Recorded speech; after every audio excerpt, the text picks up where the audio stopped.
Hello, Ducks fans and hockey fans in Orange County, California, and all over the world in USA, Canada, Finland, Sweden, Japan, and beyond.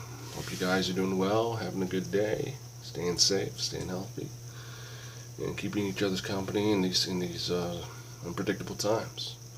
So, first, I just want to say something, and I just want to congratulate the Tampa Bay Lightning on winning their second Stanley Cup in 16 years. The first I've seen was in 2004 when they defeated, I forget what it was. I think it was either Calgary, Calgary, to win their first Stanley Cup.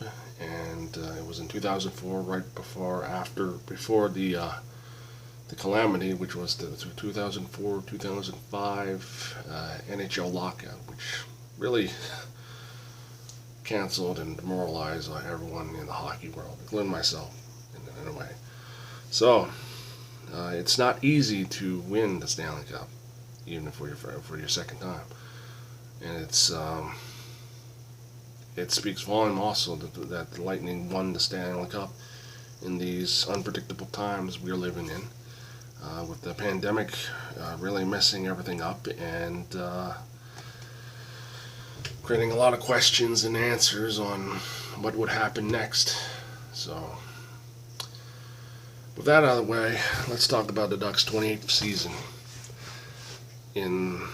that will be coming up soon. Hopefully sooner rather than later, but then again, who knows. We've been hearing talk about the 2020-21 NHL season starting in December 1st, but that doesn't look like it's about to happen, considering the fact that you have October, you have November, and the Ducks have at least 6 months to prepare, assess, and do what is needed in these unparalleled times to get themselves ready for, how would I put this that way? Whether it be a shortened season, 82 full games, or what, it's going to come down to what the season's going to look like. And Gary Bettman has stated that they're not sure if the season will start in December 1st.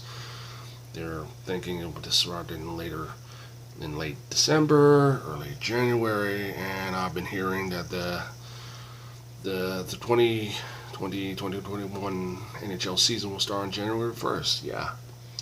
So we're going to have a lot of hangovers and watching a hockey game on January 1st. So either way, there's a lot of questions, and a lot of questions have led us to wondering what the Ducks will do and what they will be,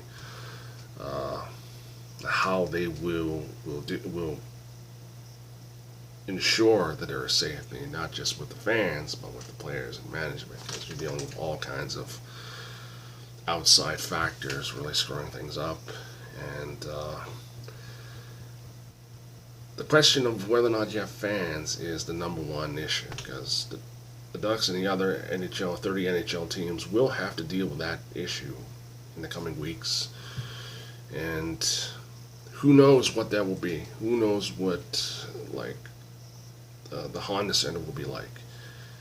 I mean, as of right now, the junior leagues have limited amount of fans. From where I'm from in Halifax, the Halifax Mooseheads are allowing at least 2,000 fans to attend the home opener. So if that can work, then hopefully by December or late December or early January, the NHL can have limited number of fans, because let's put it this way: the NHL is a ticket-driven league, and so is the AHL, so is the ECHL, and so is all sports leagues. I mean,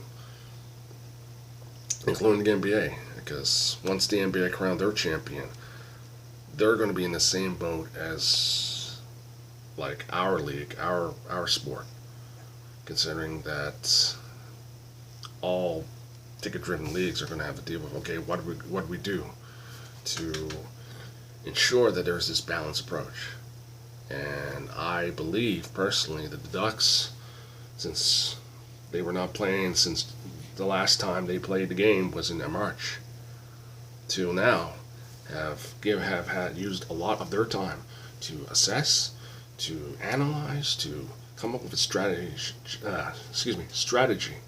to ensure the 2021 season, the 28th season in the Ducks' history, go off without any issues or problems. Now, whether or not if there are going to be fans, and in my opinion there should be fans, a limited number of fans,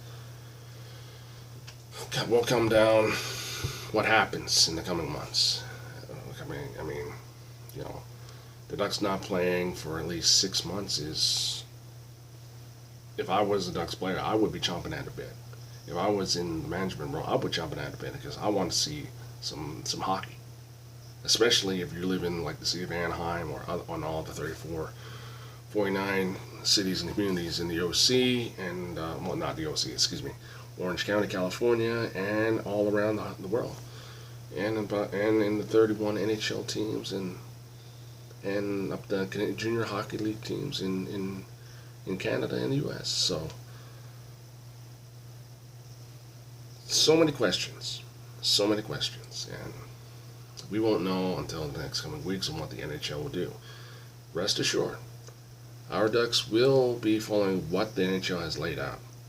So, when it comes to training camp, I mean, I've read somewhere that the Ducks are, and the 6 other NHL teams that did not make the 2014 Stanley Cup playoffs, and thank God they did not be in that bubble, because, I mean, being in that 2014 hybrid thing is just, it won't do the team good, because with all the drama and all the chaos and the questions surrounding it, it won't do them good.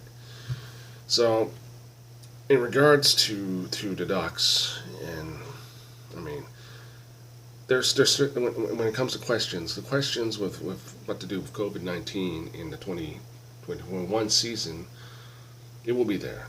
It will be I can guarantee it will be the big topic at the top. It'll be at the top, and the second item of the Ducks will be, okay, what do we do in the coming weeks? I mean, there's going to be a lot of things. I mean, first of all, the salary cap space. The salary cap space for the Ducks is very small, very small. $470,001 in projected cap space next season. I mean, that's very small.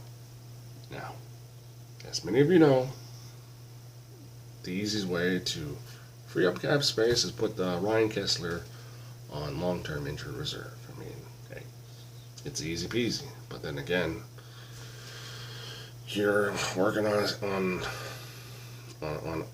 trying to juggle the balanced budget. So, put him on long-term IR. That frees up the salary. But there's also another question. The Ducks are interested in Patrik Laine. And as many of you know, I'm okay with the Ducks trading for Patrik Laine. If it means we have to give up something, if we have to send a package to the Jets 2.0 just to get him. And now, I've heard many things that history strikes twice. Can it strike twice with Patrik Laine? I mean, hey, look. Say if the Ducks do trade him, he'll be 22 years old. Okay? Compared to when the Ducks traded for Teemu Selanne, he had 3 years under his belt, or 4. He won the Calder Trophy for best rookie in the NHL. He set a record for 76 goals by a rookie. He was an all-star. Compared to Patrik Laine. Patrik Laine is 22. I mean, he was just a baby when the Ducks legend Teemu Selanne did the magic up there. So getting Laine would be, I think, it would be huge for us. But then again, we have to keep in mind that the price for the Jets will be extremely high. Now, extremely high for them, it will cost us deeply. Now we should not be surprised if Ducks GM Bob Murray just, hey, backs off, because they're stuck with their typical MO, developing within. So if that is their case, that is their case at this point. What else is another thing that was on my mind also was the fact that Ducks have 5 prospects in Europe, five of them. The goalies Roman Dury and Lucas Donstoy, Hunter Drew, Axel Anderson, and Isaac Lundstrom. These 5 would be, if in this month, would be playing for the Ducks in the AHL with the San Diego Gulls, honing their skills with our farm team. But even though that October would have been the start of the Ducks' 28th season, it's been delayed until the December or January. We should not be surprised if the Ducks do send more of their prospects to Europe or back to their junior teams.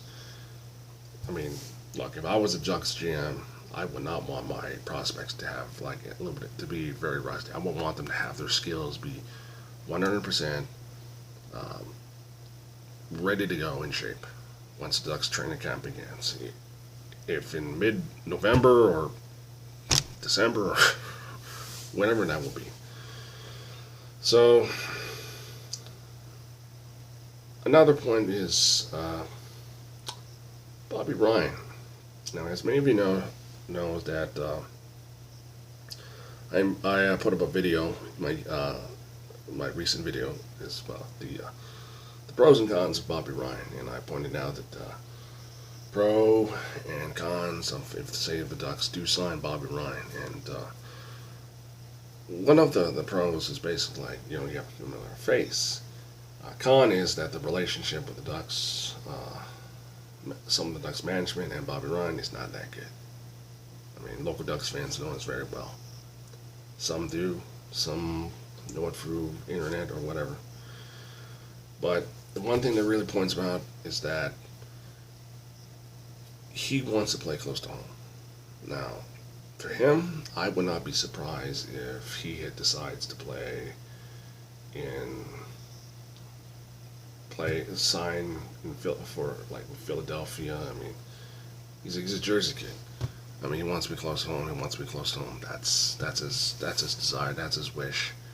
I mean, he has nothing against like playing for the Ducks in Anaheim. I mean, he tolerated it. He loved the city.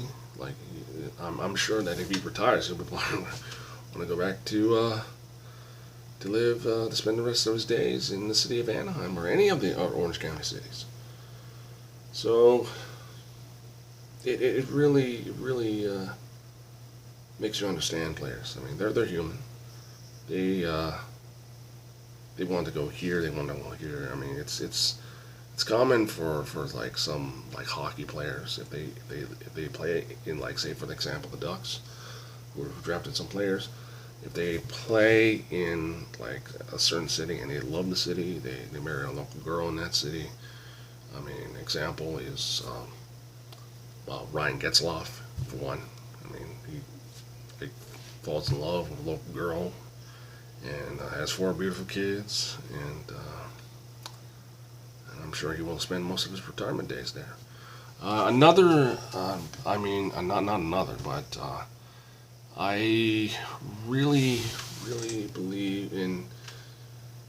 I'm not sorry about that. I'm a little exhausted. I got a lot of things to do.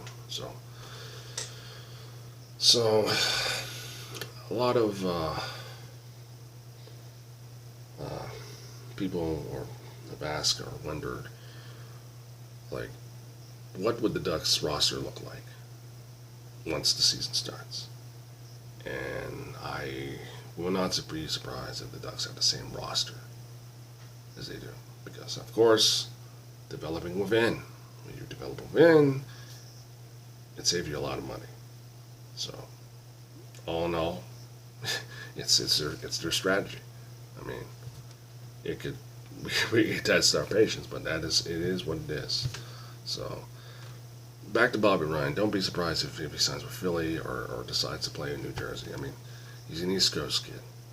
I mean, he's 33. He has a family, so gotta keep that in mind. You know, he wants to be close to home. I mean that's the thing. So whether or not what the season's going to look like for our Ducks is remains to be seen. So who knows what's going to be. So till then, I'll see you guys soon.